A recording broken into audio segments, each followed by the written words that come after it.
tidak jauh dari kami itu ada Muhammadiyah. Tidak jauh dari kami itu juga ada Persis.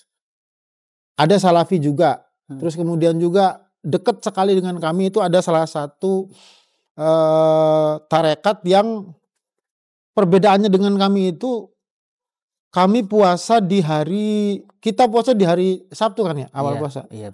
Mereka sudah puasa di hari Kamis. Dan alhamdulillah sampai sekarang hubungannya itu baik-baik saja. Bukan karena apa? Karena begini, di pesantren itu diajarkan bahwa menurut kami ada dua persoalan yang kemudian bisa mencederai moderasi beragama itu. Yang pertama adalah rasa pang-aingna. Kalau kata orang Sunda tuh, pang-aingna itu maksudnya adalah kami adalah otoritas keilmuan, kami pesantren. Ilmu keagamaan itu diajarkan di tempat kami, maka masjid harus tunduk kepada kami. Nah, itu mulai bibit-bibit moderasi beragama bermasalah karena ketika bertemu realitas, misalnya tadi masjid di sekitarnya yang mungkin keilmuannya yang berbeda atau perspektifnya berbeda atau aliran yang ininya berbeda. Nah, itu bagaimana memungkinkan agar itu tidak terjadi gesekan antar paham keagamaan itu tadi?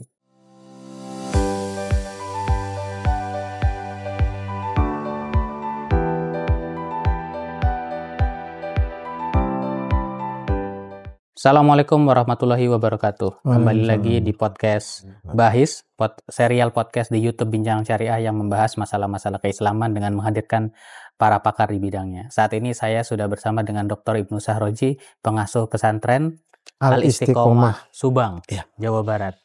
Kita akan membahas tentang akar-akar penjelasan moderasi beragama yang berasal dari Khazanah pesantren. Singkat saja Pak Ibnu, langsung. Apa perspektif Kang Ibnu terkait dengan akar-akar penjelasan dari Khazanah keilmuan pesantren untuk yang membicarakan terkait dengan prinsip-prinsip tadi moderasi beragama, soal anti kekerasan dan juga kebangsaan dan penghargaan terhadap tradisi serta toleransi. Silakan Kang. Ya, baik, terima kasih. Assalamualaikum warahmatullahi wabarakatuh. Jadi pesantren itu bagaimanapun dia kan hidup di tengah masyarakat begitu. Jadi harus menghindari persinggungan-persinggungan negatif dari masyarakat begitu. Nah, selama ini menurut kami ada dua persoalan yang kemudian bisa mencederai moderasi beragama itu. Yang pertama adalah rasa pang-aingna. Kalau kata orang Sunda tuh, pang-aingna itu maksudnya adalah hanyalah saya yang bisa menyelesaikan segala sesuatu. Itu bisa mencederai moderasi. Kemudian yang kedua itu adalah cawe-cawe yang terlalu besar terhadap persoalan-persoalan yang sebetulnya bukan ranah dari dirinya. Seperti misalkan apa yang terjadi di pesantren kami, jadi pesantren terus kemudian berbaur dengan masyarakat sekitar dan lain sebagainya. Di situ ada masjid. Nah, kalau misalkan dari pihak pesantren ini merasa bahwa kami adalah otoritas keilmuan, kami pesantren, ilmu keagamaan itu diajarkan di tempat kami, maka masjid harus tunduk kepada kami. Nah, itu mulai bibit-bibit moderasi beragama bermasalah karena merasa pang-aingna atau merasa dia lebih baik daripada orang lain. Nah, cawe-cawe maksudnya apa? Cawe-cawe itu adalah ketika misalkan kita sebagai salah satu pihak yang sebetulnya memiliki kerjaan sendiri, itu terlalu memperhatikan pekerjaan dari orang lain. Kembali lagi misalkan maksudnya kepada contoh tadi itu.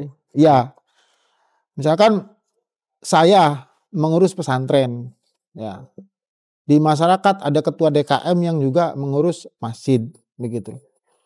Mentang-mentang misalkan saya ini adalah orang yang menguasai ilmu agama atau apalah-apalah, terus kemudian saya merasa perlu untuk ngerecoki begitu kerjaan dari ketua DKM itu. Demikian juga misalkan ketua DKM-nya karena merasa dia adalah pengurus masjid yang mana santri-santri dari pesantren ini berkegiatan juga di masjid tersebut, terus kemudian merasa berhak untuk ngurusin masjid. Nah, biasanya begitu. Biasanya kalau di lingkungan pesantren ini dua hal itu yang bisa mencederai moderasi beragama yang alhamdulillah selama ini karena di pesantren itu kan diajarkan tawadu, terus kemudian menghargai pendapat orang lain, musyawarah dan lain sebagainya, sehingga hal-hal semacam itu bisa dihindari.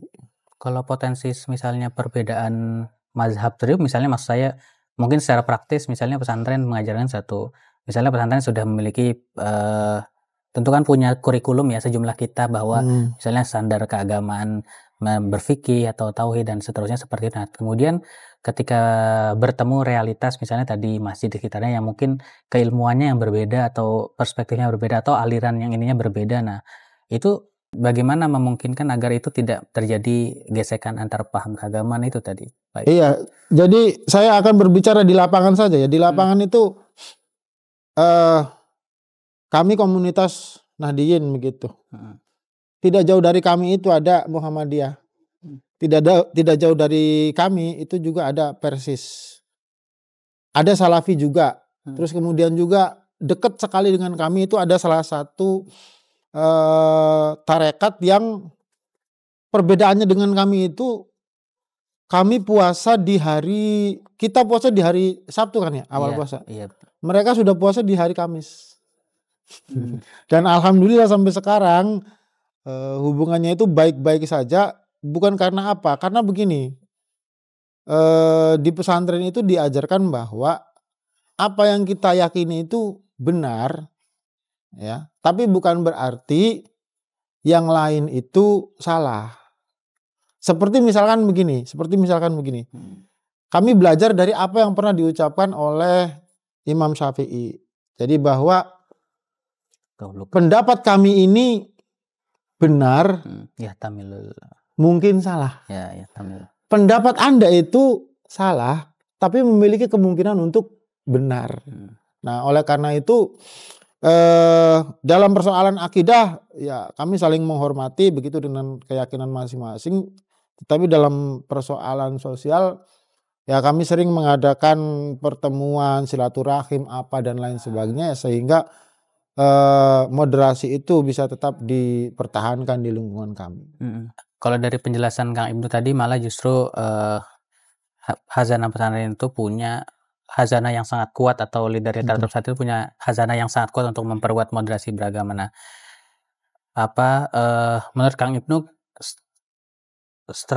saran atau supaya perspektif atau kekayaan literatur tadi itu bisa lebih tersebar luas di masyarakat seperti apa? Karena itu kan tadi orang yang butuh belajar yang serius kan. Nah, supaya itu juga dimiliki oleh masyarakat lain atau di wilayah-wilayah mungkin masih banyak terjadi pergesekan karena ya mungkin rendahnya pemahaman terkait dengan tadi nilai prinsip-prinsip moderasi beragama itu. Iya, jadi kalau di pesantren itu sebetulnya kan yang dididik itu bukan apa yang di luar kita begitu ya. Jadi yang dididik itu adalah apa yang ada di dalam diri kita. Yang wajib itu adalah muhasabah, meneliti diri kita atau introspeksi diri. Yang wajib itu adalah melindungi diri kita dari api neraka, kemudian keluarga kita dan lain sebagainya. Nah, sehingga kunci kenapa di pesantren-pesantren itu moderasi bisa diajarkan dengan baik itu adalah karena lebih berfokus kepada upaya peningkatan diri sendiri tanpa harus, bukan berarti tidak mempedulikannya, tanpa harus menghakimi yang lainnya begitu. Kalau kepedulian itu bagaimanapun harus tetap ada ya. Karena bagaimanapun kita sebetulnya sudah sama-sama tahu bahwa di atas ilmu itu kan ada adab begitu. Nah, nanti kan antara adab dengan kebijaksanaan ini kan berjalan secara beriringan begitu ya. Semalam saya baru saja baca hadis di kitab Jawahir Al-Bukhari begitu. Jadi ada seorang lelaki yang dia itu lebih memilih sedekah kepada pencuri dan orang yang dikenal sebagai pezina begitu, perempuan yang dikenal sebagai pezina. Nah, ternyata alasan kenapa dia melakukan itu adalah karena semoga dengan sodako yang dia berikan bisa menghentikan si pencuri dari tindak pencuriannya, dan semoga dengan sodako yang dia berikan bisa menghentikan wanita pezina itu dari kegiatan berzinanya. Nah, artinya bisa mendapatkan pemahaman semacam itu kan karena orang itu sudah dalam tanda kutip selesai dengan dirinya sendiri. Nah, kemudian karena dia sudah selesai dengan dirinya sendiri, dia lebih bisa melihat orang lain itu sebagai manusia seutuhnya yang sama seperti diri kita begitu. Yang berproses untuk ini. Betul. Terima kasih Kang Ibnu atas penjelasannya terkait dengan akar hazanah pesantren untuk memperkuat moderasi beragama. Justru tadi dari penjelasan tadi bahwa karena pesantren sangat fokus, tidak hanya persoalan literatur itu tidak hanya untuk diimplementasikan atau diterapkan di luar, tapi juga penguatan di dalam untuk memperkuat dirinya, sehingga ini justru bisa memperkuat perspektif moderasi di mana tidak mudah untuk mudah menghakimi orang lain atau melihat bahwa semua orang itu pada dasarnya sedang berproses dan tidak boleh sampai ada aktivitas yang berbentuk kekerasan terhadap orang lain dalam rangka memaksakan pemahaman keagamaan gitu. Terima kasih atas penjelasannya dan terima kasih kepada teman-teman yang sudah menyaksikan podcast Bahis di YouTube Bincang Syariah. Sampai jumpa di series podcast Bahis mendatang di tema-tema lainnya. Semoga bermanfaat buat memperkaya hazanah dan perspektif teman-teman penonton Bincang Syariah. Assalamualaikum warahmatullahi wabarakatuh.